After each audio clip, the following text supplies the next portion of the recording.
It's just occurred to me we really haven't had a completely successful test of this equipment. I blame myself. So do I. Well, no sense worrying about it now. Why worry? Each of us is wearing an unlicensed nuclear accelerator on his back. Yeah. Now let's get ready. Switch me on.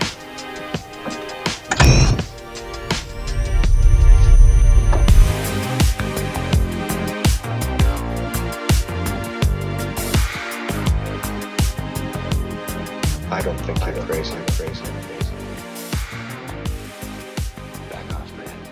I'm a scientist. What's going on, Ghostheads? It's another edition of the Ghostheads Radio Show. My name is Ted, aka Steady, and joining me on this live stream, the president of the Ghostbusters Texas Rangers Division, your buddy and mine, the one and only Nick Mason. What's going on, sir? Hi, how you doing? Good. It's been a while. Been a while, and we're coming together for good reasons because the Ghostbuster franchise is alive, and I want to use the phrase thriving, but we're not there yet, but we're getting there. We are getting there. This train is still on the tracks, and eventually we're going to get to the promised land, whatever that may look like, based on who you ask. But we have some information that dropped this week. Ghostbusters Night Shift had a big presentation over at the Annecy Festival, and there's a lot of information that came out. There's some concept art that came out. We already know what the logo looks like from Ghostbusters Day up in NYC, and we're just going to get all into it, man. So first off, I just want to ask you, sir, how are you? How's the team? I know you guys have a lot going on right now, so let's go ahead and just talk to the Rangers and figure out what you guys are working on right now, and then we'll get into Ghostbusters Night Shift. Sure. Well, as I was telling you earlier, we had a lot of stuff going on this weekend, so I actually had to turn my truck around and come back for this live stream because I completely forgot about it. But we have a school supply drive event that we're doing at Push Start Play Arcade up in Louisville, the largest arcade in Texas, according to them. Wow, didn't know that. Yeah, our secretary, William, he has family that owns the arcade, so we got to in with them. And yeah, so we're going to be doing our Ghostbusters Challenge activity up there. And we're also going to be just encouraging people to come down to donate school supplies, benefiting this month at the end of June and for the entirety of June, Community Partners of Dallas. This is the first time this year we've actually split our school supply drive for 2 beneficiaries because we were contacted by Children's Medical Center of Dallas, who asked us to raise some school supplies for them as well. So for the month of June, it's Community Partners of Dallas, who've been our partners for the past 3 years. And for July, we're going to be raising for Children's Medical Center of Dallas. We have been very fortunate and have gotten donations of gift cards from both Costco and Target.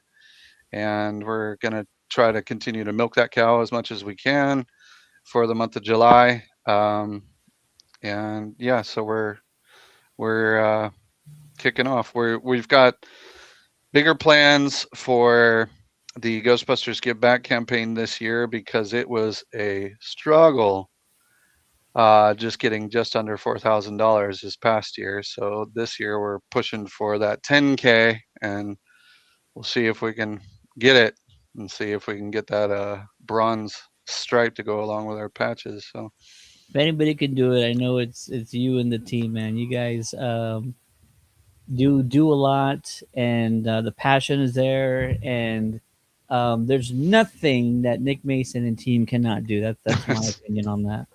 Stop. So you're looking for specifically gift cards, or like what is the focus of the supply drive for you guys? This year, I mean, we do still have our Amazon wish list that we started. Okay. So people are still able to, if they can't physically donate, they can purchase from there, and that should be listed under one of our pinned posts for the school supply drive, I believe, on our Facebook page. You can just click on the link, purchase anything you want from there, and it's shipped directly to our organization's primary address, and we store it until we need to drop it off. As far as focus goes, yeah, we discovered that as a 501c3 now we can actually solicit for gift cards, and I was like, wait a minute, we can do this the whole time. We could have been doing this, and yeah, it's amazing how simple it is because it takes like 5 minutes. You walk into a Target with your packet of information that they need. Mm. You talk to the store director, give them a brief blurb on what it is you need. It literally it's like a 5 minute conversation, and they say, okay, yeah, we'll take this to HR and see what we can do. And yeah, the past couple times I've landed two $50 gift cards for us. Could have been me, could have been William. I think William hit up a couple targets. He might have hit up one or two. I might be misremembering something. But William got us that $100 gift card at Costco. So go William on that. And I've been encouraging the rest of our team. I'm like, it's so easy, y'all. Just go in there, ask to talk to the store manager, give them the information, give them a brief description of who we are and what we do. And, may the odds ever be in our favor for that. And apparently it's been working pretty well so far. Target will donate up to $500 per year in gift Holy cards. cow! Yeah. Wow. So we can keep hitting those stores until we hit the $500 mark, at which point Target won't grant any more gift cards for us. But that's money we could store for the holiday toy drive later, Yeah. stuff like that. And yeah, I've been deep diving a lot into stuff and programs we can do as a 501c3 now, trying to look into grants and stuff like that. Although that's a whole nother ball game, and you got to do grant writing and all that stuff like I that. But bet. yeah, we're go ahead. I'll just say, I bet it's a lot, and I'm glad you guys are, figuring that stuff out. So if anybody has Yeah, any questions, if you are a 501c, or you already, or you're about to be one, or if you've been doing this for a while, reach out to Nick, and shout out to Curvo Ghostbusters who just got their 501c3 recently too. shout out to the Curvil team. They're amazing and good friends of ours, and so yeah, they're awesome. Shout out to them. I think our team is working on it as well. That's what I But heard. yeah, Come on, y'all, join the family. Join the family. I've never used this. I'm gonna use it now. Congratulations, Curville, There you 501c. go. Confetti in your honor. If I had gold glitter. There you go. A reason to use that graphic. Well, congrats again, man. Yeah, and if anybody has any questions about what Nick is talking about, I'd say reach out. He'd be more than willing to help out and pick his brain because the dude, he's got great ideas and he can make stuff happen. So glad You you guys are flatter me. making it work, man. Yeah, of course. It's a very scary process when you first approach it because I was against it at first. I was like, Mm. no, we don't need all that. And then when I deep dived further into it and realized how easy it really is, because it seems complicated on the surface, and Sure. some days it can be. But if you know where to look and how to look into it, like we were fortunate enough to get free legal aid to help us with it. Um, and I encourage any Ghostbuster group here in Texas that's looking, well, then again, I think they only do North Texas, so this particular association may not be able to help you, but I'm sure there's others in Texas that do the same thing. Yeah.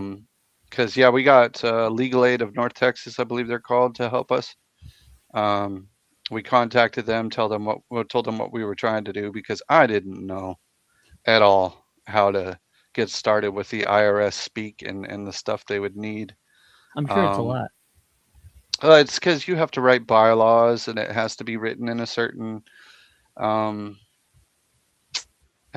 a certain way with certain words, keywords that need to be in there and stuff like that for the IRS to approve it and everything. And thank God we had a lawyer on our side that was like, okay, this is great. You just need to reword this to this and stuff like that. And I was like, okay, it's easy.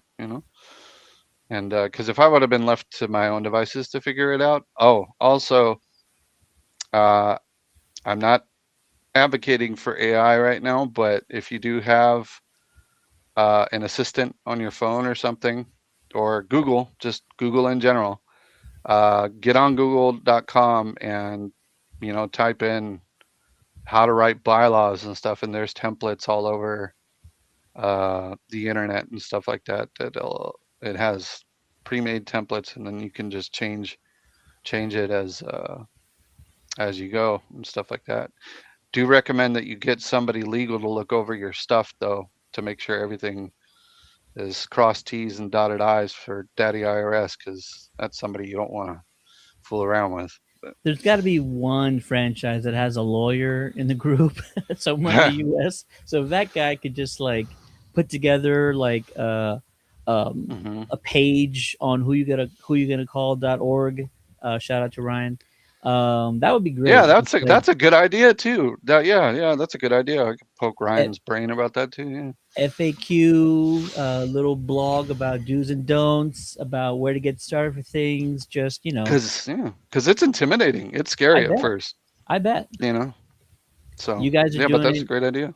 You guys are doing it, and yeah, I can't wait to see what happens. And then also, this is a great segue into the school supply drive. So you folks out there, you teams, if you want to participate, if you already have plans on holding a school supply drive, we are trying to get a list together of all the teams that will be having some sort of events or activities pertaining to a school supply drive.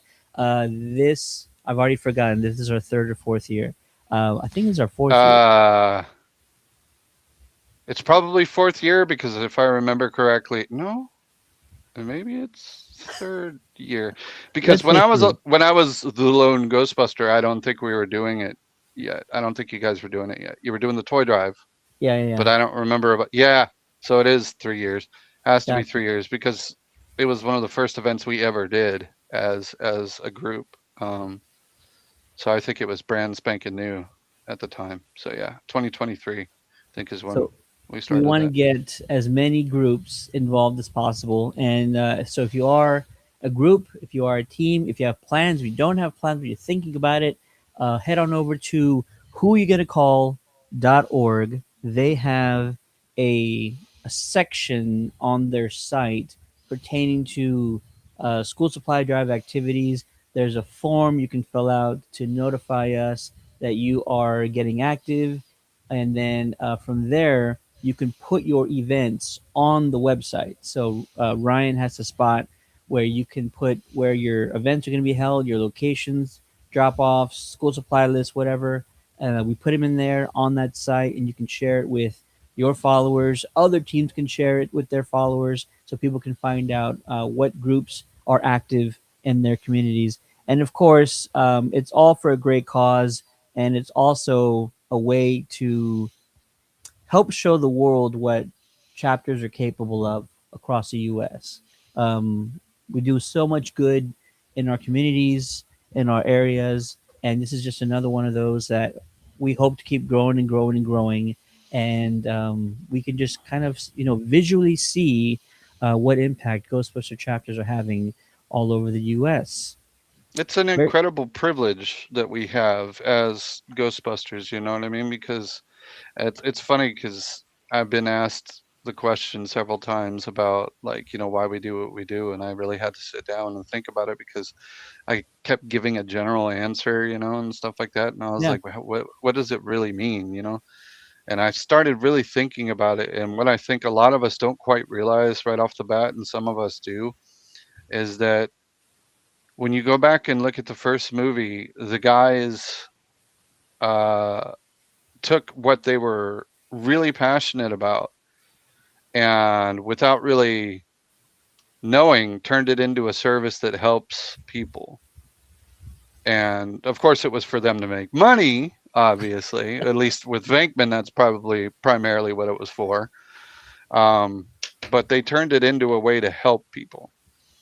And when I think about that and think about what we do, it's an incredible privilege that we get to play in Sony's sandbox mm, and use it as a way of making a difference in our local communities for people in need. And in that way, we're doing the exact same thing the boys were doing, yep.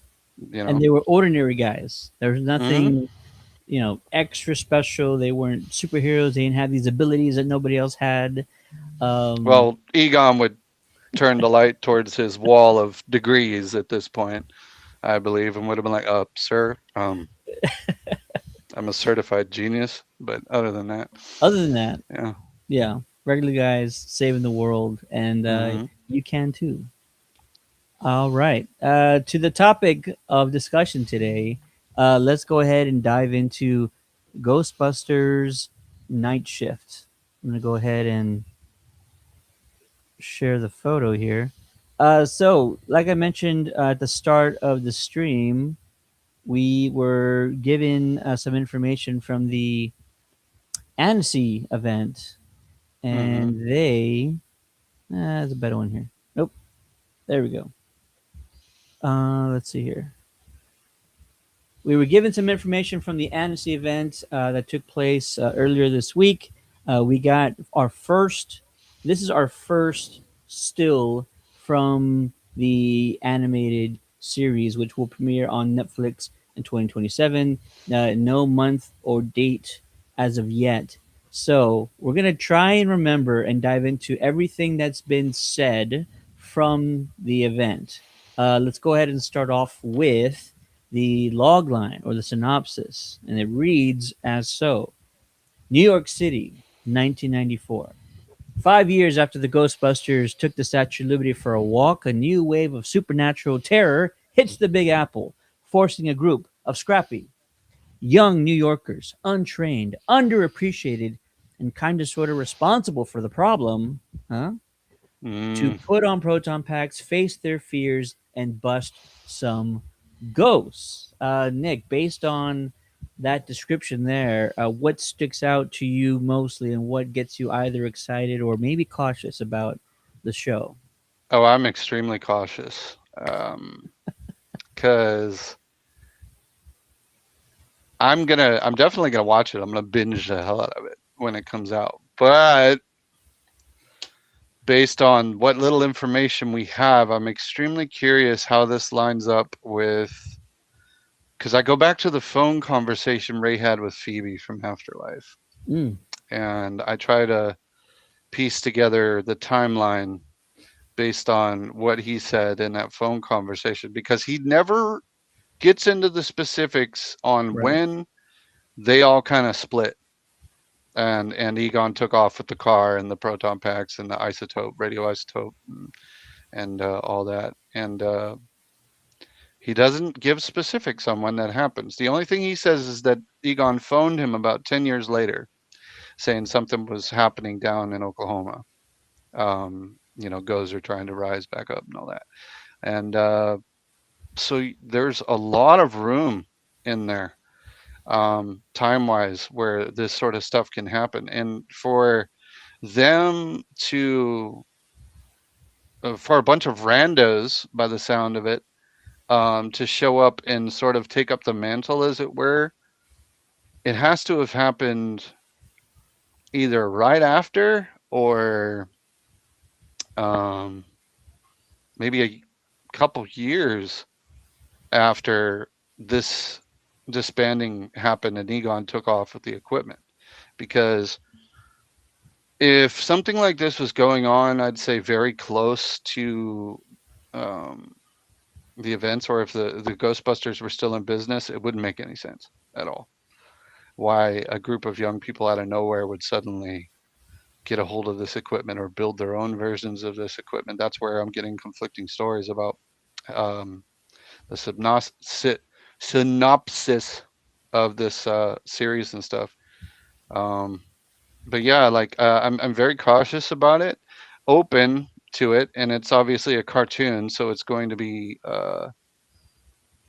aimed a little more so towards kids. But at the same time, I want something that can be enjoyed by both adults and children at the same time because it's something like the Into the Spider Verse type deal, where very Yeah. clearly marketed towards children, very clearly stylistically looks like it's geared more towards kids, but adults love it too. You know what I mean? Because it's got enough mature themes in it and stories in it that everybody can understand it and stuff like that. Yeah, there's a lot of stuff I can nitpick apart about this right now, if unless there's something else specifically you want to mention, because I'll go on and on and on. I Um, think that this is not only Sony's MO, but it's also Netflix, like sort of what mm, they're tapping into, meaning like animation that is sort of geared towards teens or like mm, young adults. mm. And the one that pops into my head right away is the Stranger Things animated series that came out. Haven't seen that, so I can't speak to it, but I did see the style of it, and it looks somewhat it's similar. it's not only the style, but it's also the maturity level of the Mm, storyline because okay. it was at times very intense. The Okay. monsters, the sequences are Hmm. very intense, and I want to Hmm. say there's even some deaths, which Oh like wow. if you go back to animation when we were growing up, Oh yeah, you death never saw that. never happened. Never No. happened. Even in Ghostbusters, movie lore, you didn't see Hmm. deaths on screen. It's Um, like X-Men '97. You never really saw, unless I'm dead wrong. You never really saw deaths like plain as day in that cartoon, and then they introduced a new series and kill yeah. Gambit like that, and you're like, wait a What? minute, what are you doing? Yeah, like, what are you doing? What do you we're mean? Like, we're not used to this. Yeah, yeah, exactly. So I Netflix, I think a lot of their animation tends to kind of ride that line where like the maturity level is a little bit older than we anticipate. And from mm, what we've heard from Ghost Core, what we've heard from the showrunners, this is going to have probably a more scary or horror element than yeah, fans realize. This guy, which we don't have a name yet, his hat says conductor, so he's some sort of train conductor, I guess, is what looks like I'm kind of getting from this. But he looks looks very Frankenstein, you know. very Frankenstein. He reminds me of the Scoleri brothers a little bit, and Hmm. sort of Hmm. his aesthetic of him and all. Hmm. But yeah, this guy looks intense, and I'm digging the style of it so far. And if you told me, and if they land the plane in the sense that they're going to be mixing the comedy of the franchise with horror, and the style of the animation is going to be more modern looking, not Yeah. necessarily 2D or 3D, but very sort of like you had mentioned, Spider-Man into the Spider-Verse Hmm. style, then I think these are all the recipes for something good. And then the only thing you have to really focus on are the scripts tight? Is the dialogue entertaining enough? Um, are these characters going to engage you? And of course, we've also talked about, or we've also heard that there's going to be some new elements introduced into the franchise. What I'm referring to is the first ever terror puppy. What are your thoughts on a terror puppy being introduced into the franchise? It's cute. It's also a merch grab, obviously. Um, they're gonna definitely milk this cow. This is gonna be their baby Yoda for it. I guarantee you, Grogu. Excuse me. Uh huh. Um, Either one's fine. Either one's fine. but but yeah, I'm probably gonna end up buying whatever the hell they make of it. Because it's probably gonna be adorable. Um, as far as how it works, Right? uh, I'm That's like okay, but Vince and Zool. So who's the puppy? We already have Vince and Zool, and Vince and Zool are the reason why Gozer comes around. Did they have a baby? Which is fine if you come up with that. That's fine sure. because I mean they have to for the children join in order to open the gate for Gozer to begin with. And then So what's is it? his role? Because we have a gatekeeper and a keymaster. So Mm-hmm. what's the So what? role of the terror Yeah, puppy? And these are silly questions. If they decide to answer them, then like more power to them. But yeah. it is curious where he comes from, It's and bringing up more questions than answers, really, yeah, because I'm like, where does he come from? Uh, and these are all minions of Gozer. So we do know that hmm. Gozer's presence, spirit is still around, and perhaps Evo Shandor, he has something to do with this, not specifically or directly, but like his Because Gozer's, following. yeah, Gozer's not captured yet. Gozer doesn't get No, captured till Afterlife. So yeah, this is still a viable threat and something from the Sumerian underworld that could still have something to do with present day 1994. So yep. And no, what no I idea, was but I was hoping that we would that the cult of Cult of Shandor, Gozer, Cult of cult of Shandor, yeah, Gozer or Shandor, yeah. the followers hmm of Shandor, cult of Gozer, I was hmm hoping they would have more of a presence They in might. that town in Afterlife, because like hmm there was little Oh, hints you mean and in Afterlife? Yeah. yeah, there's little hints and references all over the city, not the city, town, hmm of like Evo and how much hmm of a Well, he if you probably think about owned that that, city. yeah, that took place in like I forget when they said Evo Shandor was active, but it was like it was early 1900s. So Yeah, by then, everybody would have been dead. You know what I mean? Or very, very, very old and probably didn't want to do that stuff anymore. Um, so but yeah, but how many are left? Because he had thousands at one point, hmm hmm right? and they could have had rituals for like mass unaliving each other for Gozer, because the whole point is Gozer's a god of the underworld, Mm, you know, and to join Gozer, ultimately you would want to become part of the underworld, and what's the quickest way to do that? That's why Gozer was asking Phoebe at the altar, was like, have you prepared yourself as a sacrifice, and stuff. So, and I mean, there was people, they were talking about people in the mine shaft throwing themselves down the mine shaft, you know, because that was the gateway to the underworld, and they were joining Gozer that way. Just, you know, one Assassin's Creed leap of faithing down, But yeah, as far as the lore with Gozer is concerned, I don't know if it's because it seems to me like the gateway in New York is closed permanently for mm, Gozer. You know, that they took care of that in the first film, and there's no way Gozer's gonna come back in New York because the only gateway that was made for them is gone. yeah, So there's a secondary gateway out in Oklahoma, and that's where Egon starts finding stuff out about that and takes the equipment and rushes down there to go stop it because of that. But um, I feel like there's going to be different ghost elements. Obviously, I think what the kids have stumbled upon is maybe something that was withholding a lot of supernatural force, a lot of PKE energy or something like that, that they accidentally cracked open and let loose, and it's causing all kinds of disturbances across New York again. And the boys are already done and tired and think they're finished. The only person I see showing up in this series from the original four is probably Ray, because Ray said he was there in his bookstore right. after they all broke up. So Ray is the only one in New York still. Venkman might still be in New York because they said he was in academia, but I don't know which university it was that he started teaching advertising at. Winston, God knows where he went with his company, and Egon's in Oklahoma at this point. So, um, but yeah, we'll have to see, man, because there's it's raising a lot of questions that I can't come up with answers for right now. You know what would be great, because in my head, and if I'm wrong, it's totally fine. hmm In my head, if a group of teenagers decide to go around busting ghosts, any one of the four Ghostbusters would probably say something to the effect of, "This is a bad idea. You don't need to do this. You're putting your lives at risk."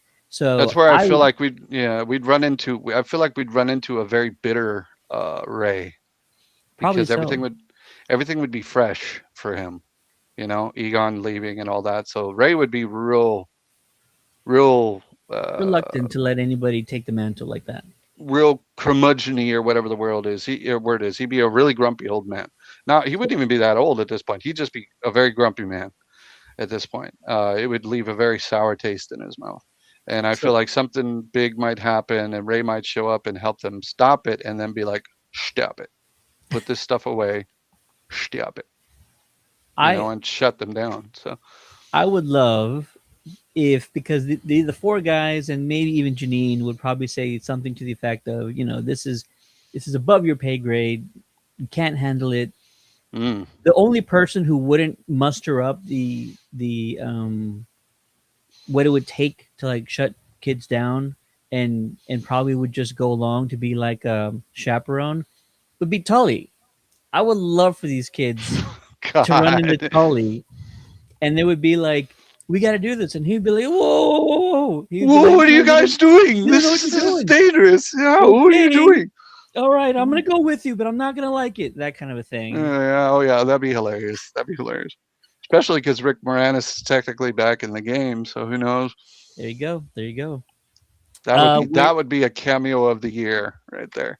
we But are now looking at the proton pack for mhm. one of the members of the group, and there's already some very distinct and unique differences in it. Here, let me blow this up here.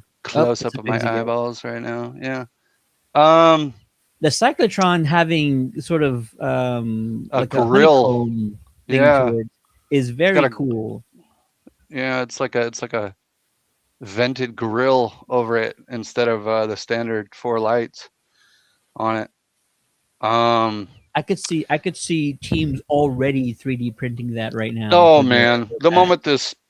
the moment this show comes out, we're gonna see a renaissance of prop building, guaranteed for that. This is where I'm getting conflicting stories from people who reported on this presentation that took place by Sony Animation and Netflix. Um, One story is that these scrappy youngsters are slapsticking their own equipment together based off of the original stuff. And that to me sounds highly unlikely unless you have super geniuses, more than one at least, in the group. Because I'm sorry, um, some teenagers figuring this out when it took Egon how many degrees to put a proton pack together?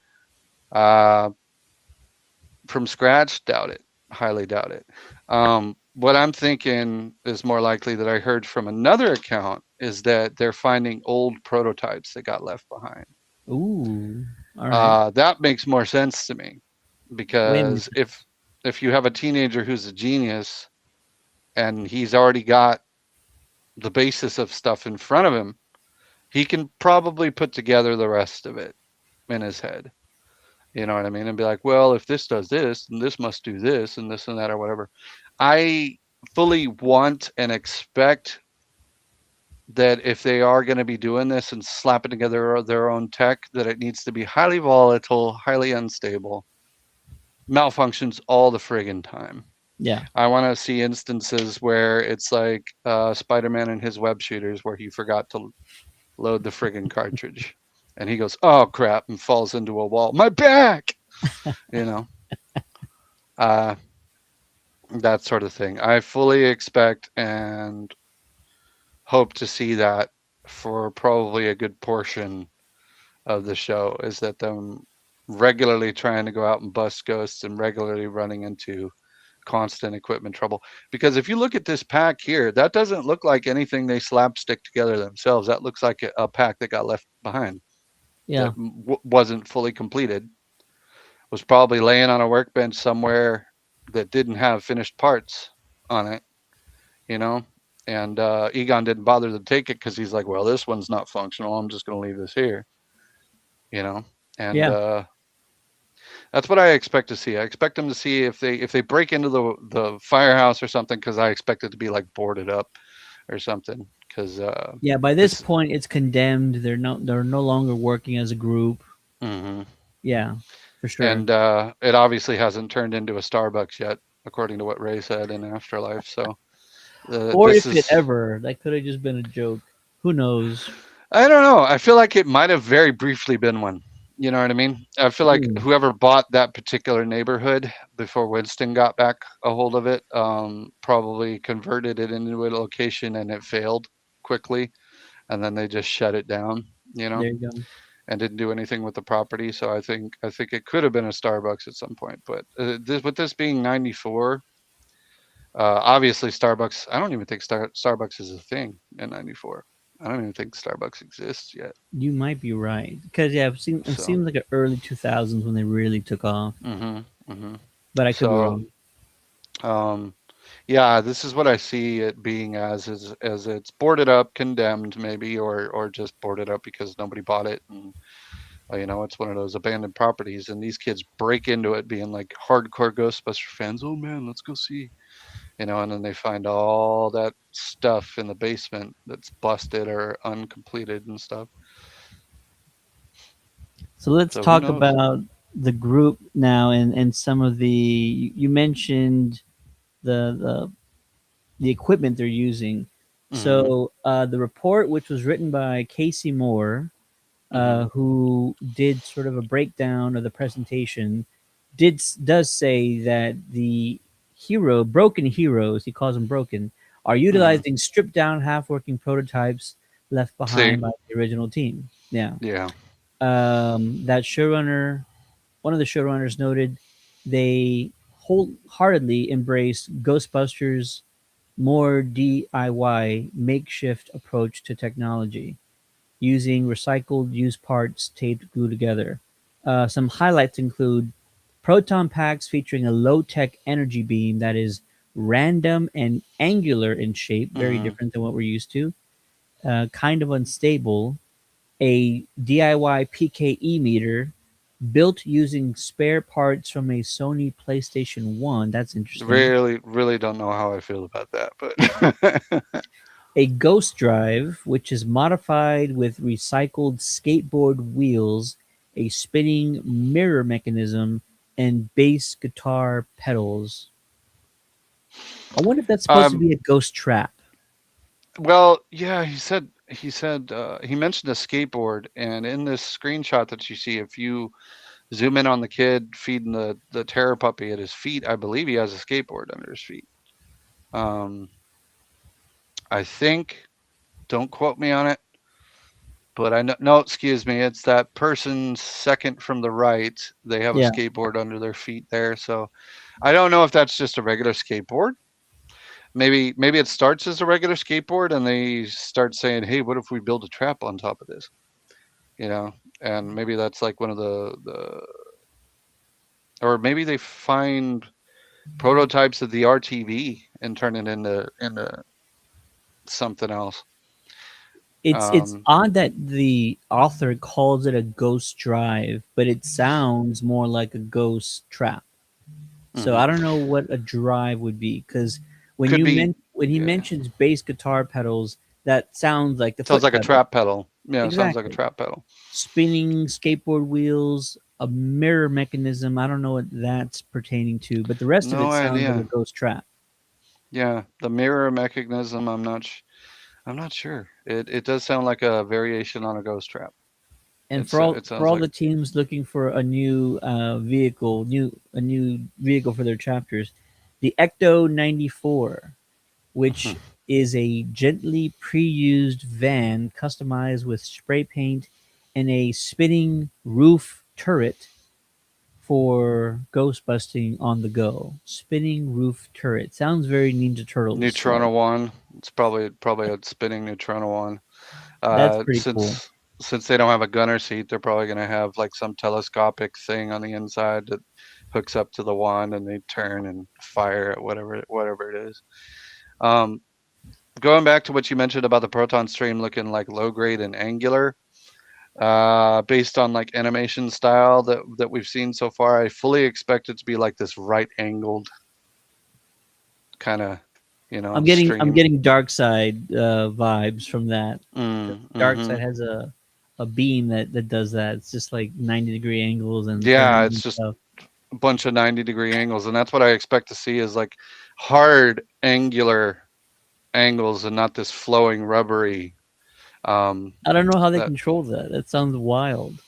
Yeah, it's probably gonna be like releasing a Tesla coil. You just You hope the beam ends up where it's supposed to go, which, if we're talking science, technically it should if you point it in the general direction of a ghost, because you have proton streams, which are positive, and ghosts, which are negative, you know, and naturally they're supposed to attract. So we'll see.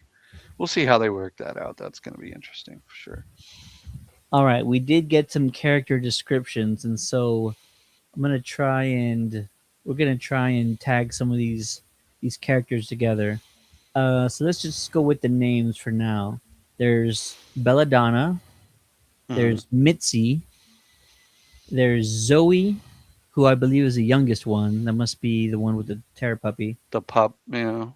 Travis, Mike, and Zephyr. So, if we're looking at this, we're going to assume Zoe is the youngest one, very left, described as our adorable kid who's also a real wise ass and really gets on my nerves. Let's see Isn't here. that a typical New York kid, though?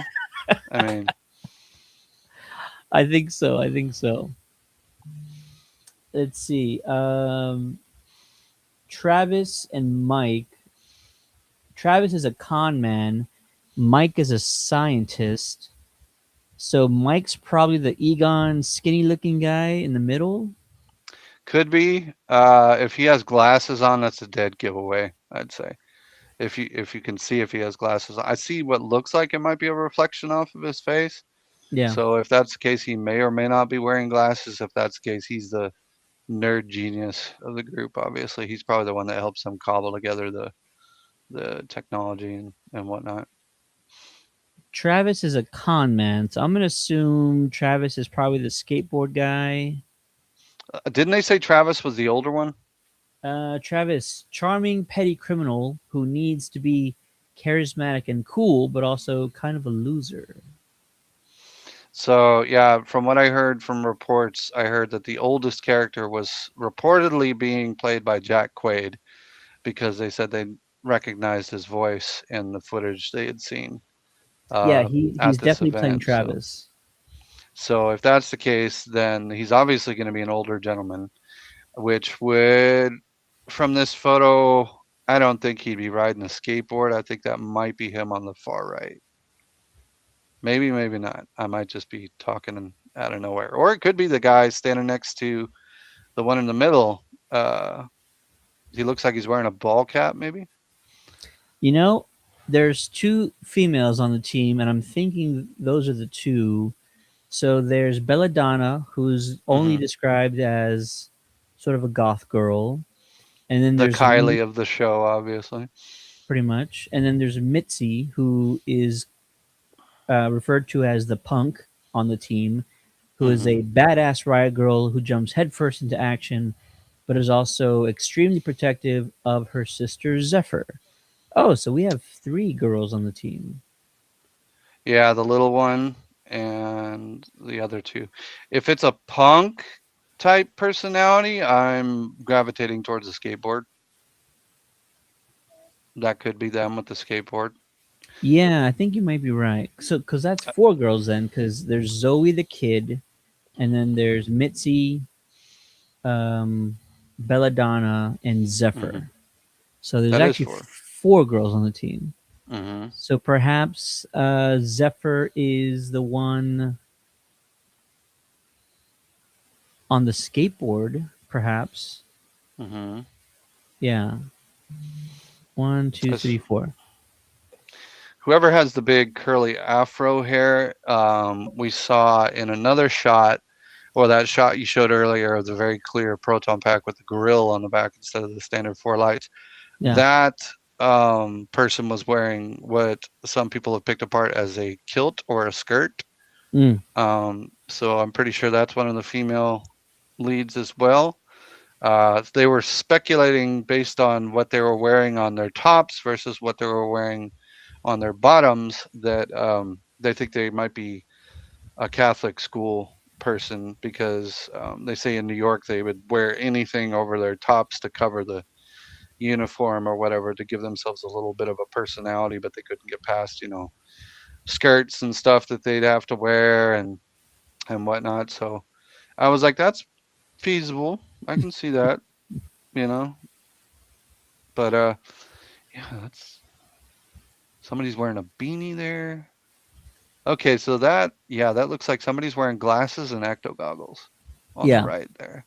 got to be our engineer, tech wizard, who's It's described as a scientific genius hmm who also exudes warmth and emotional inner strength. So that is our Mike. Mike, warmth. our scientist.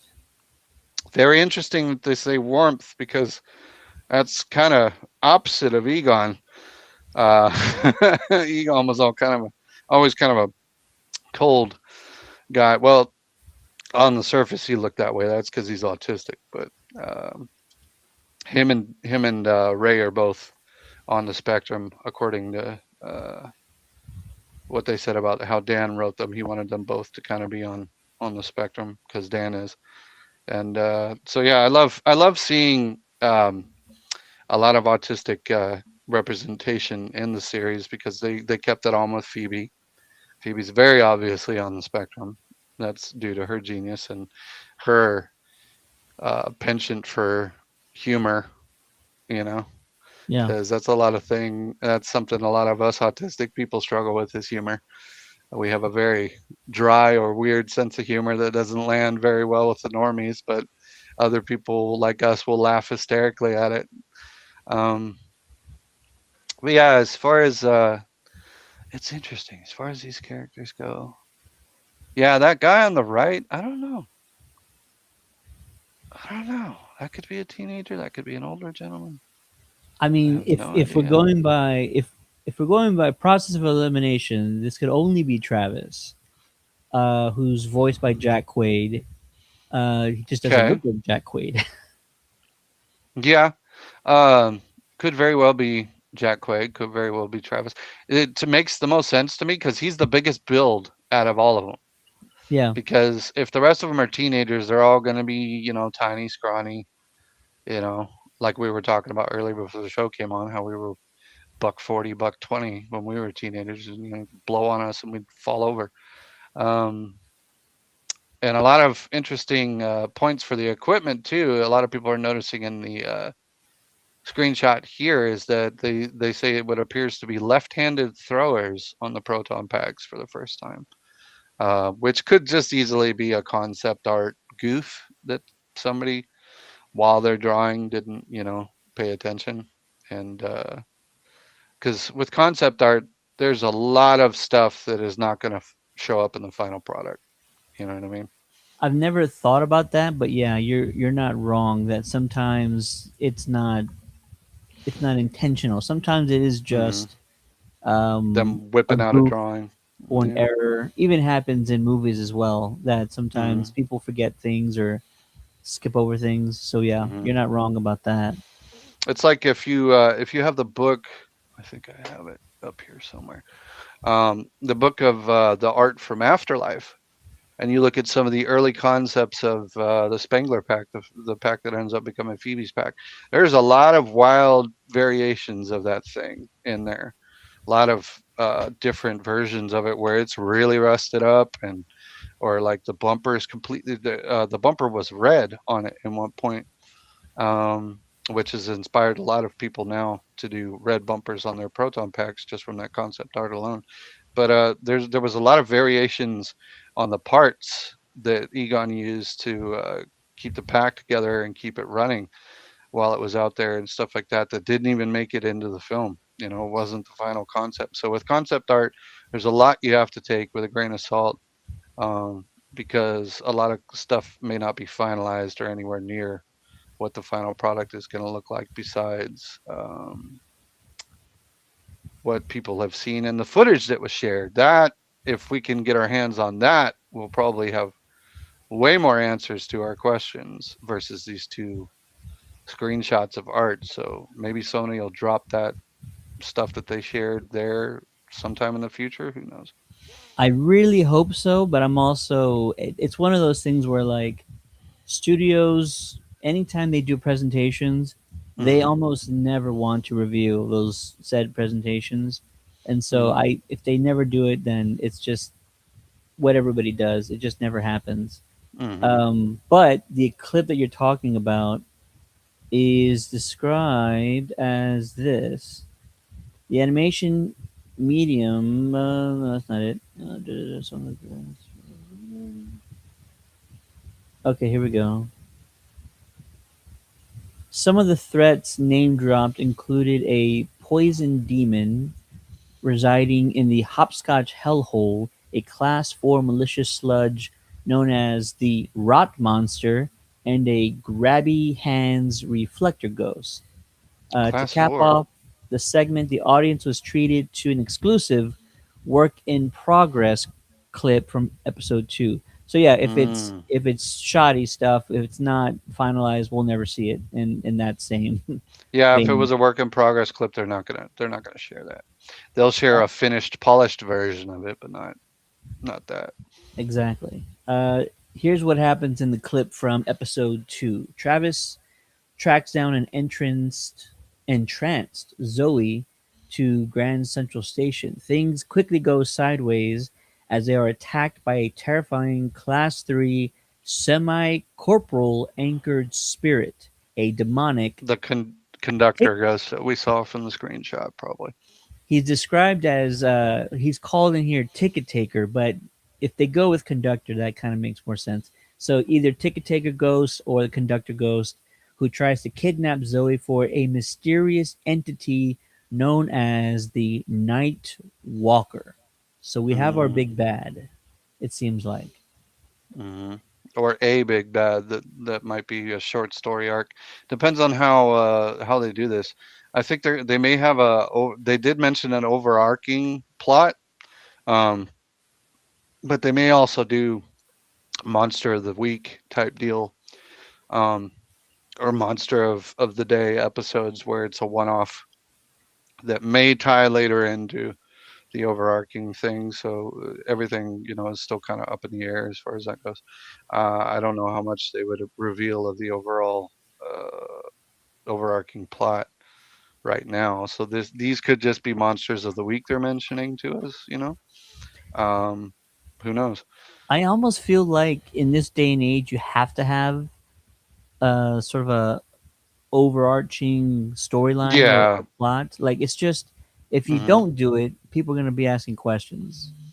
It's Like like what they had to start doing that with X Files because the first few seasons they started dipping a little bit in ratings because it was just the same thing, monster of the week or monster of the episode type thing, and they had to start building that whole universal arc of, is Mulder really going to find the aliens? Is he really going to find his sister type deal? And they had to start really playing into that to rope people in and get them to come back and keep watching.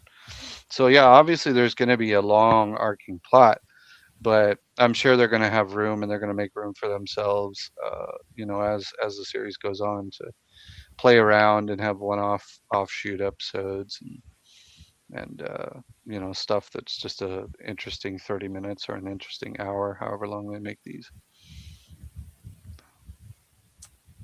let's see here. So I wish we could have clearer photos of these proton packs. There was a chapter that used AI to enhance all these photos, Really but I'm not gonna pull them up because curious. I don't feel like the AI actually kept Yeah, I could in just be detail. drawing in Yeah, nonsense. it always does different things. So If that you could look at the be. trap, I was just thinking the same thing. yeah, I was gonna say, if you look at the trap, it looks pretty much basically like a trap. It looks a little bit. It looks Yeah, slightly more that could. narrow, a little Or longer. It's probably the ghost drive that the author of the article was referencing. maybe it could be. Well, you're on to something there because if you look at the bottom corner, it looks like there's something poking from the front, which could be a wheel Yeah, poking out. Like I said, this could be very early iterations of no, because well, yeah, maybe it could be the kid's own version of an RTV or something like that. Because we don't know if the RTV came into existence before No, it had to. Yeah, it came into existence before Egon left because the Ecto One had a trap door for it. which means they had developed it before Egon took off with the equipment. So maybe they found remnants of RTVs, that hadn't been finished and stuff, and they were trying to figure out how it went. And they were like, "Oh, they put wheels on this thing, big wheels or remote wheels on this thing," and then they pieced together their own version of it. Um, I'm interested to see what the hell this van's going to look like. Right? I'm wondering if it's going to be like an A-team looking kind of thing with a neutrino wand poking out the roof, like, or neutrino wands. They might double it up, like double blaster style and up top. No, because then you'd risk crossing the streams, which we know would be bad. So, And then just a real quick shout out to our fearless leaders as well as the showrunners of the group, showrunners of Night Shift, hanging out at the festival. They look so happy. They look great. this is my first time seeing this one. Yeah. An exclusive? We have an exclusive, folks. I don't know if it was shared anywhere else. I haven't seen it. If I did see it, I flipped past it so fast. You're taking a look at, of course, Jason and Gil, and then you have our three showrunners of the group. Oh, hold on.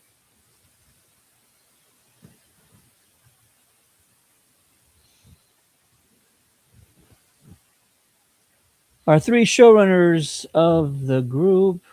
I have their names, and my computer's not behaving right now. So and so, such and such, and so and so. It was Yeah, how fun weird. watching. It was fun watching them at GB Day, excited, presenting, the logo and the title and everything.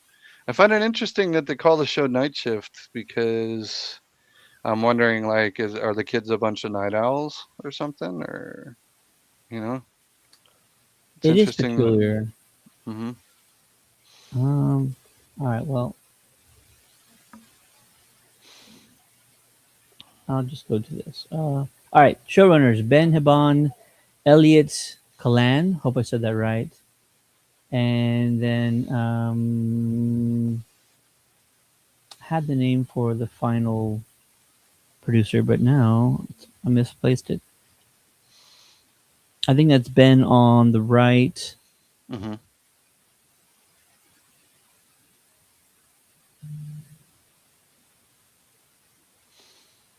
Mm-mm-mm-mm. I think one of my favorite things to come out of this hype for the show is seeing everybody's franchises do their own version of the Night Shift logo. Yeah. That's pretty fun seeing everybody do their own take on it. It's funny because one of my members, Russell, surprised us out of nowhere with some work he did, changing our logo into sort of a Night Shift version of that logo. And I was like, "Bro, how did you know I was going to be asking you to do this?" And he's like, "It was my spidey sense." You know, so that All was right. fun. So left to right, Elliot Kalan, who's the executive producer. In the middle there is Amy Karp, also an executive producer. And then on the right there is Ben Hiban, also an executive producer. And Ben and Elliot are both the showrunners, so they were the ones sort of making all the decisions for the series. And of Hmm. course, Gil and Jason are there to kind of just make sure they stay within the lines in the box. But usually, when it comes to stuff like this, um, everything is done within the writers' room, and the producers kind of lead the way. But Jason and Gil, I imagine, are just letting them run with things and Play in the just making sandbox. Yeah. sure, yeah, making sure they stay coloring within the lines of the Hmm. franchise. Oops, sorry, Terry, Mister comment from earlier. Hashtag Team Hi, Terry Terry. from the Sioux Empire, and latest in Ghostbustery technology. Packed Pack with with wheels. wheels. Pack with wheels? That would be amazing. That'd be odd. That would A be remote controlled pack that you're driving around blasting. How in the world would you keep? That'd be hard. It's already hard enough holding onto a thrower with two hands, let alone guiding a remote controlled thrower, as it were. But Ghostbusters Night Shift.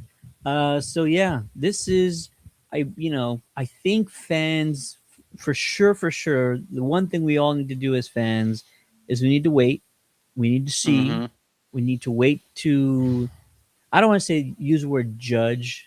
I want to say we need to wait and see exactly how much of it we appreciate, how much of it um, excites us, and what it could lead to. But I think there's already a small group of fans that are saying, "Where's the OG team? Where's this and where's that?" We all need to understand this is a franchise that is now over 40 years old. Like you cannot kind of repeat the same thing from 40 years ago. and the Like OGs are in their 70s, 80s at this point. So we have to find ways to extend the franchise, and that doesn't mean do away with the past. That just means find new ways of being inventive and creative and imaginative with what we know and what we love. You got to honor the past but embrace the future, and that's said a lot for a variety of things. But I feel like right now what we know about Night Shift, um, there's a lot that we will take away from it that we mm-hmm, appreciate from the 84 movie as well mm-hmm, as Ghostbusters 2. And then they're doing little things to sort of push the franchise forward, like the DIY technology and mm-hmm, stuff, and the ghosts that have some sort of remnants or connection to Gozer, potentially, the Terror Puppy and all that, which is mm-hmm, good. Franchises shouldn't take big leaps, big steps in one direction.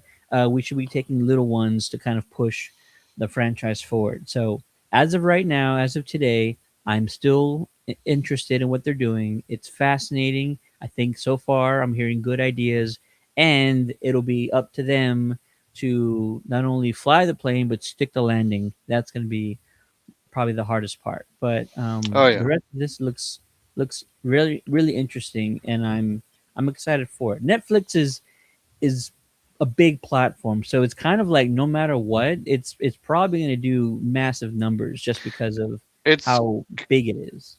it's gonna put Ghostbusters back on the radar. It's probably gonna Yeah. help ignite a renaissance. It's gonna inspire a whole mess of children. I know that. Yep. It'll inspire kids all over again, Yep. which is good. Uh, what I'm hoping the most from this is that because there was a comment made by one of the showrunners, one of the three that were behind Gil and Jason. There was a comment that they said that these characters, because this is canon, we forgot to mention that they said that this is canon. 100%. So uh, with this being canon, they said something about they could literally walk off of the cartoon screen into a film, and I was like, keep talking, keep going, because what I want, what I feel like would be the ultimate payoff for this franchise so far is not just handing it to the next generation, because they've done that with Phoebe, Gruberson, Callie, that whole family and everything. But we need to achieve what Venkman said in the original film when they walked up out of that bank. The franchise rights alone will make us rich beyond our wildest dreams. And, with what Winston said at the end of Frozen Empire, that last little blurb that he had mentioned, they've left the door wide open, finally, for them to start creating franchises outside of New York and worldwide. And there's so much story there because there's ghost legends and ghost stories all over the world Yep. that you could milk that cow as much as possible with this franchise with that, and you could introduce new compelling characters that we could grow with and bond with and fall in love with all over again with this franchise by doing that. and it would validate so many of us in what we do already, you know, as Ghostbuster groups, and it would kind of sort of not really make us canon at that point, because if they're franchising out at that point and there's other groups appearing around the world in films, you know, Wouldn't that and be you're putting like pictures and scenes in my head, yeah, like a peak moment in Ghostbusters would be teams from all over the world working in conjunction at like a specific moment in time to hmm either ignite electrons in the sky or something along those lines, like literally that's a little big, but yeah, literally beams all over the world because there is a using worldwide menace. satellites, yeah. Something, the Um, sky is all dark and stuff around the world, and so teams from all over the globe are having to simultaneously um, pull off the biggest moment, the biggest the save scene, in Ghostbusters yeah. franchise. That would be peak Ghostbusters if you start canonizing If we're chapters around the thinking, globe. oh yeah, if we're thinking about scenes that we see in our head, the one that I see the most in mind that I hope eventually gets back to Jason and Gil and Dan and anybody else at Ghost Corps is they do a future film where they're finally announcing that they're allowing franchises to start around the world. And then the end credits is photos of all of us from around the world. Franchises all around the world like us that do already what we do.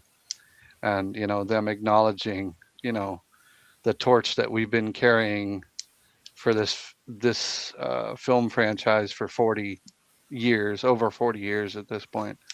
Because that to me would just be amazing. That would be so amazing if they were like finally doing a film where they're talking about finally branching out and saying, oh yeah, well we have franchises opening up now in Chicago and in the UK, and Winston saying something like that, and then like it ends at that point with you see different teams around the world, putting on their stuff and going out for calls and stuff, and Yeah. then end credits, and it's just photos of different teams from the past 40 years that have done what we do and stuff. That would be so amazing. It'd be the greatest thing ever. Dude, we would all we'd sob at the end of the movie. For days. you know, you know. So, 4 days. Yeah. Although Sony, I hope you're listening. Ghost Core. I hope you're listening. seriously, Yeah, take that there's idea for free, Jason. You ain't even gotta credit me, bro. run I with don't it. even care.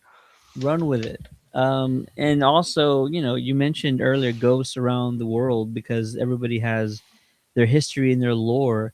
It's what the animated series did. The original Mm, animated series. hmm They fought ghosts, famous ghosts from history and time and different countries and different continents. They went out of New York plenty of times. They were down in Louisiana at one point. They were, I mean, and the thing is that like you can't obviously keep doing that with the original cast because the boys have earned their retirement. They're done. You know what I mean? At this point, Ernie can pop his head in as CEO every now and again, while he's still willing and able to do it. But yeah, like we obviously need to get to the point where people need to start. We need to have new characters that obviously do what the boys did, but we need to have new, modern, fresh faces for it and stuff, and um, they need to carry on the legacy, as it were, of what they did. And like over in the UK, you have huge legends like the Hound of the Baskervilles and stuff like that, from lore that they've written or stuff like that that you could easily convert into Ghostbuster stories and stuff like that. It's so many. There's so much stuff they could pull from, in the world of ghosts and everything. I was inspired to purchase 2 books because Gil had posted. Matter of fact, I'm going to grab one. Gil had posted one of these when they were first doing Frozen Empire, and I thought this was a book they made for the movie, and turned out it's a real book, and it's Wow. called the Encyclopedia of Occultism and Parapsychology. There's 2 volumes of this. Oh my god. 2. They're both like, how many pages? This one's 1,000 pages, pretty much. 900 and some pages just in this one, and the other one's just as thick. And Wow.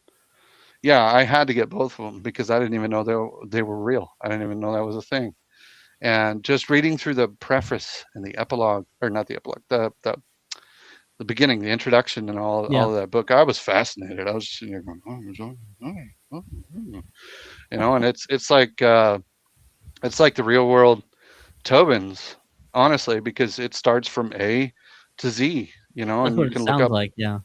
you can look up anything in the paranormal. It probably doesn't have everything, Yeah. but I mean, it's a amazing guide. Like you want to look up something on lycanthropy or whatever, you know what I mean? You can find it under L somewhere in there. You're like, oh my God, it's actually in here. You know what I mean? And stuff. They go on to about all kinds of stuff. It's amazing. So like, yeah, if Gil already owns these books, which I'm pretty sure he does because he posted a photo of it while he was making Frozen Empire, bro, you have a plethora of information to pull from, you know? And they can keep making stories and they can take it out of New York and they can start doing stuff elsewhere, Louisiana, they got plenty of spooky stories down there, just like all kinds of stuff, you know. There's folklore all over the U.S. Hmm. I'm not talking about Bigfoot, but like there's New Jersey Devil, the Mothman. Yeah. There's a bunch in Texas that can come after, especially in the Hispanic community. We have one for every month of the year. It feels La like Llorona. La Like, yeah. Llorona. There's Yeah. so many they could tap into, and not for the sake of doing it, but really dive into the rich history of Hmm. all of these entities, which maybe they're fables or folklore, but there's so much history behind them, so many Hmm. sightings, firsthand accounts, Hmm. reports, whatever else you can dive into and fill a book like Nick has of any one of these. Yeah. What do they call them? I can't remember the technical term for them all, but yeah, there's something you could do and tap into all those things, and yeah, it would really kind of cement a little bit of the storyline, since these aren't just kind of made up things. There's actual like evidence that these things might exist in some shape, way, or form, or at least We're people claim they do. yeah, we're developing stories ourselves for our franchise within the Ghostbusters universe, which I can't go too terribly deep into because it's like still us, very early I developing love and it. I and, and love it. I stuff didn't like know that. about this. And we're arguing back and forth about how to do it and this and that or whatever on top of that. But yeah, like there's so much that happens just within here, within North Texas and stuff that Yep. that we found. Like there's ghosts in the Adolphus Hotel. There's the Baker Hotel, Mineral Wells. There's Old Alton Bridge, which is one of my favorite ones. The Goat Man and all that and stuff. And Miss Molly's Hotel in Fort Worth has ghosts. And there's so many stories just here in North Texas.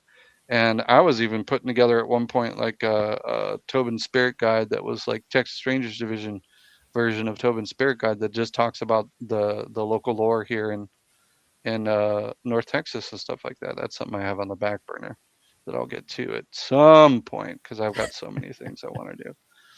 I've I got a can't wait to proton hear pack about that. manual I want to crack out. It's so funny because William, every time we end up talking about a proton pack at some event, he's like, "This guy could build a real one." I'm like, "I'm not that good. I could just tell you how a real one would probably work. That's all." Because there's I'm a pretty sure there's he could.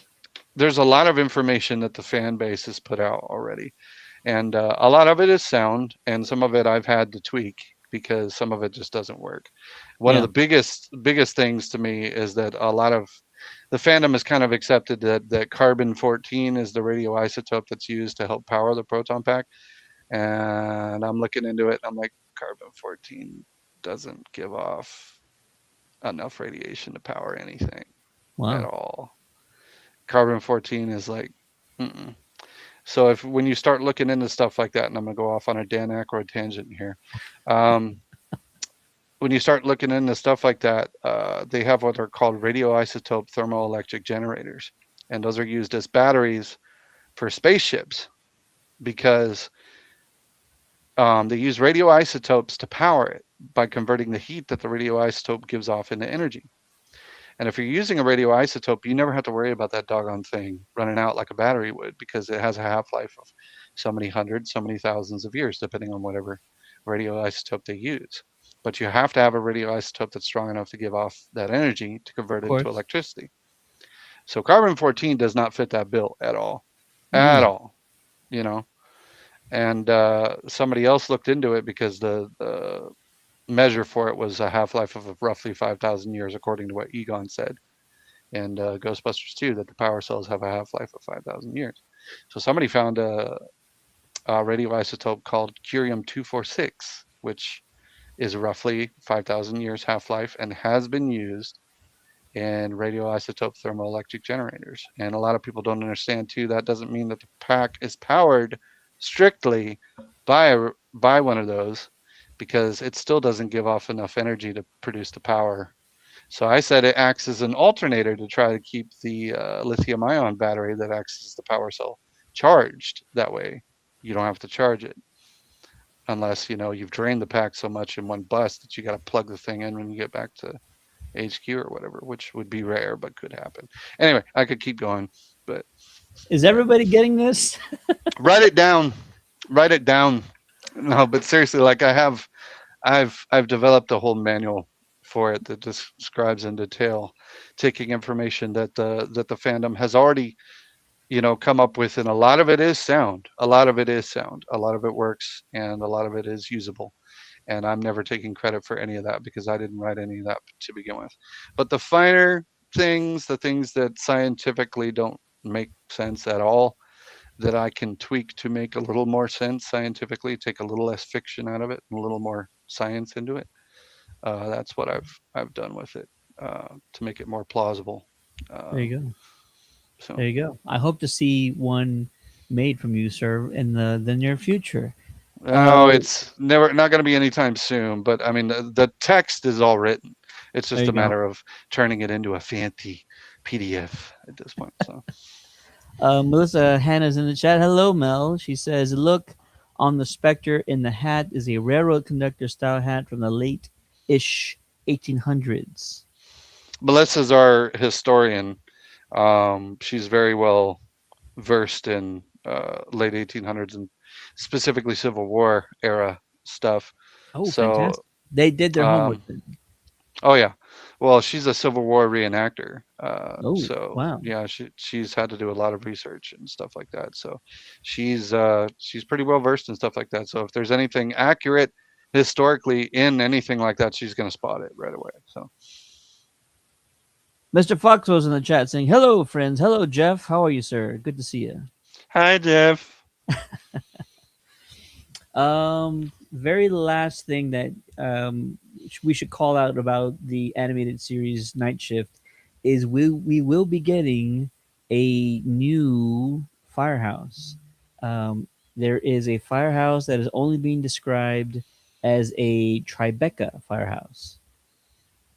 I am That's not new. familiar I with I the. didn't even I didn't even hear that part. That's brand new information for me. You're welcome. Huh. It's being called an iconic Tribeca firehouse. So I guess there's a historical firehouse in Tribeca.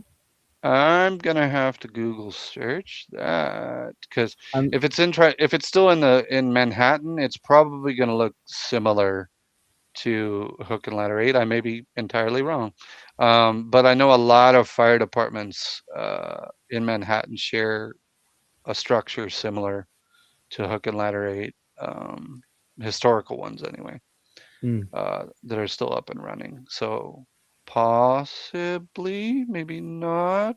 I don't know.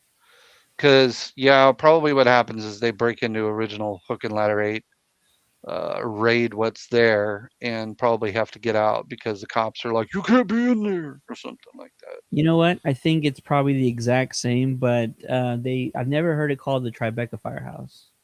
Try. Do you think it's Hook and Ladder 8?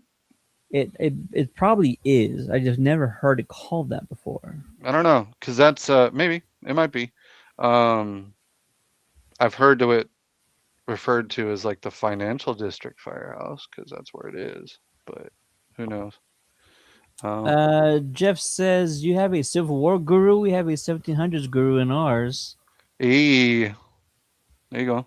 Melissa says gonna make me blush over here. Aw Oh, shucks. And Jeff says we have got to get these two together. Oh, Melissa, Jeff, we could possibly make that happen. That's amazing. there you go. That's History amazing. nerds. I love it. I love it. All right. Like I mentioned earlier, I think as a fandom, I think the best course of action is to wait and see. Let's Mhm. watch the entire series, which I know that Netflix is doing more week over week type season stuff, series stuff. Mhm.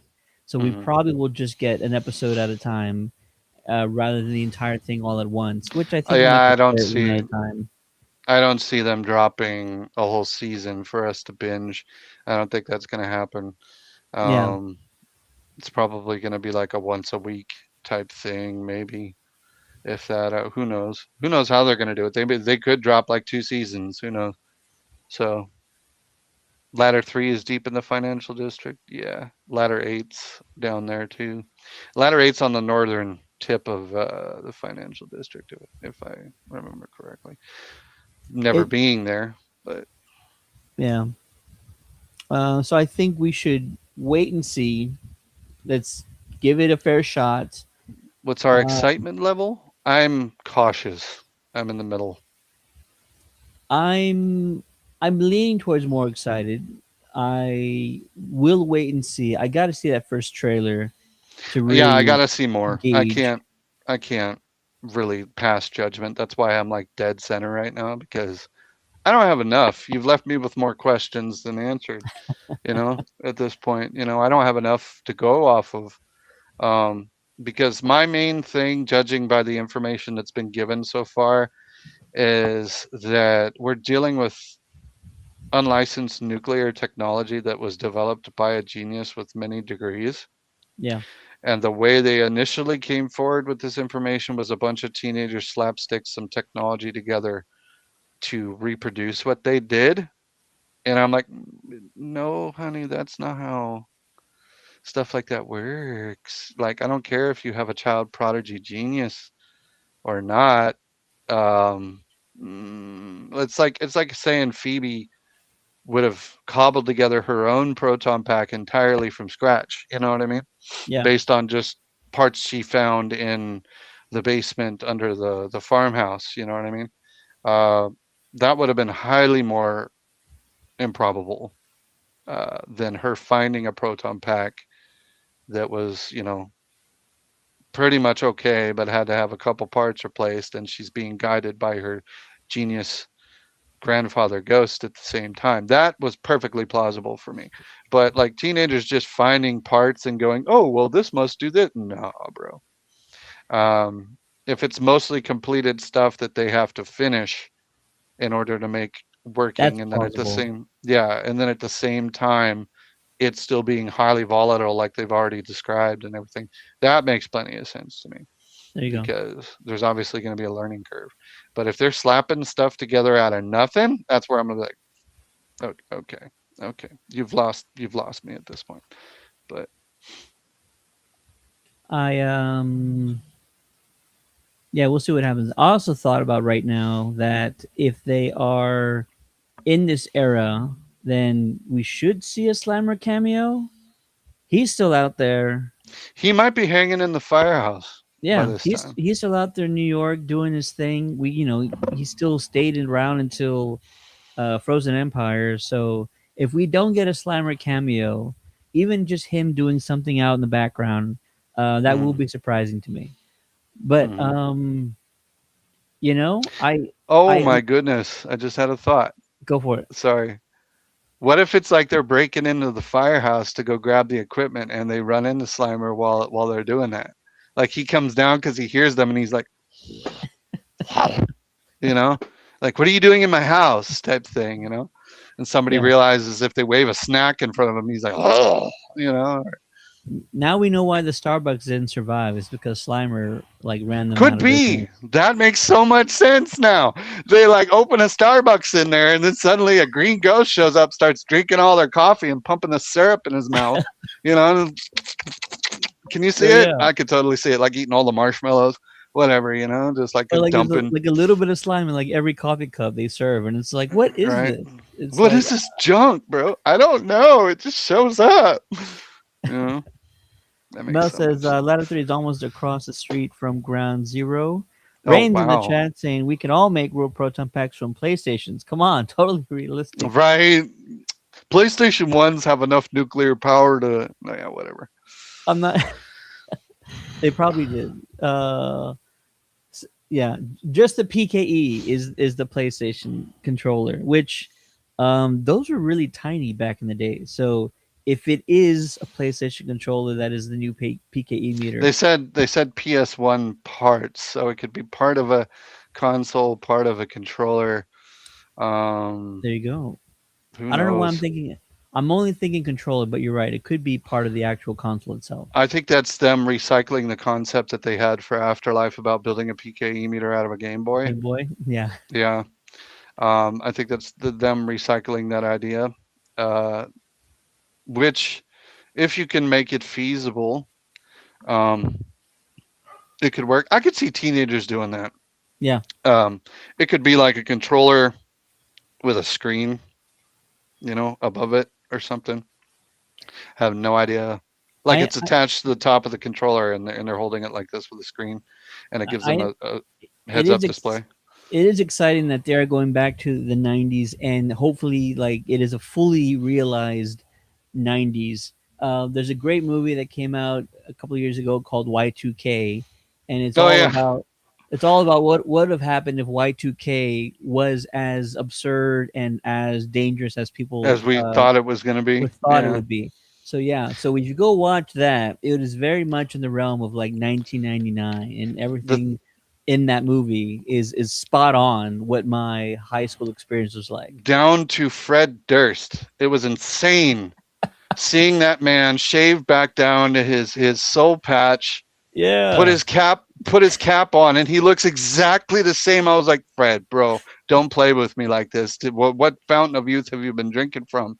Because I got used to seeing him with his full beard and his cowboy hat that he's been wearing now, yep. stuff like that. And then he shaved it all back down to the soul patch in the hat, and I went, did you not age a day, dude? Like, whoa, what? Back to old hoodie ball cap Fred Durst, like nothing had happened, and I was like, I'm back in high school again. What is going on? You know? So Ben and Elliot, hopefully you got the 90s spot on, and we're gonna get all these wonderful references from our childhood because I was 10 in 94. You could do the math yourself. I was 10 in 94, so it was a very impressionable I time for was me. 11, I think. That was around the time that Mortal Kombat was Oh, first out, because I think it it was came out 92, 93. it So was a yeah, great it time. was it was hot back then. So yeah, we had that going Yeah, on, and and comic book shops and NBA arcades. Jam. Yeah, Yeah. this is a couple of years after the Dream Team. Oh All yeah. kinds of things. This is a great time. 94 was a great year, and so hopefully they do capture all of that stuff, and it'll take us back, and we will get to revisit and relive those glorious times.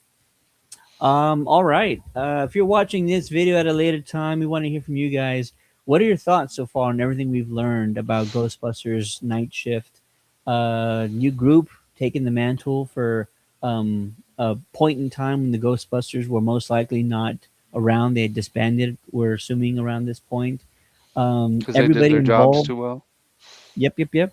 Everybody involved with the series says it is scary as hell, and so we're hoping that that is true and that we will see that on the screen. But it will be out next year, and we're hoping it's probably sooner in 2027 rather than later. But this could easily be a October release, and then we're more than a year away from it. So hopefully that's not the case, but Spooky that time remains to be release could be seen. nice. Yeah, early release would be nice. Yeah. Um, yeah, so we've talked about the stills, we've talked about the concept art, we went over the characters, the technology, all that good stuff. Let us know what your thoughts are. How excited are you for Ghostbusters Night Shift? Throw your thoughts in the comments below. And anytime more stuff comes out regarding the show, be sure to check back here so we can discuss about it. Oh, I'm Also, sure we'll chat. pick it apart. Oh yeah, for sure. Chapters. Don't forget if you are interested in doing a school supply drive, or if you already have plans to do a school supply drive, we want you guys to register on the whoyougonnacall.org site. That is who you gonna call all together.org. Register on the site. On the I think it's a community page, and there should be a spot down there for school supply drive, and register your team. And we want you guys to be successful. We want you guys to have fun, and we are going to be talking to a bunch of teams who are participating in this year's school supply drive to see how they're doing it and how your team can do it too if you guys already don't have plans. um, Nick, any final thoughts, sir, about the school supply drive, or remind us again where folks can go donate for your team? Um, well, I'm just wishing good luck to everybody out there that's doing it for your local communities. And, I just want to remind everybody that it's an incredible privilege what we get to do, being heroes from our childhood that we never had ourselves for kids nowadays. And yeah, as far as our events is concerned, we have one this Saturday, tomorrow, from 11 a.m. to 4 p.m. at Push Start Play Arcade in Louisville. If you're in the area, drop by with some school supplies. I forgot to mention that they're taking $2 off their level 2 admission, which gives you access to every free play game they have. Plus, you get a card, I believe, with 20 points or something like that on it, for premium games that they have there as well. Um, so there's that as well. So you get that, and we have our Ghostbusters challenge, which we're doing for $10 donations, where you get to help us find a ghost hiding in a haunted object, help us capture it, and we get to show you which ghost you caught. Usually a class 5. So So that's pretty dangerous stuff you're playing with there. I mean, we gotta bag them somehow. They like hiding these objects. We gotta get rid of them somehow. So. Thanks everybody for watching. Thanks for all the comments. Thanks again to Nick for joining me on this stream, and we will see you guys soon. Good luck with all the school supply drive activities, and good luck to Gil, Jason, and the rest of the team on Ghostbusters Night Shift. Cannot wait to see more. Seriously. All right, that'll do for us, Alrighty. guys. Have a great night. Peace. Bye.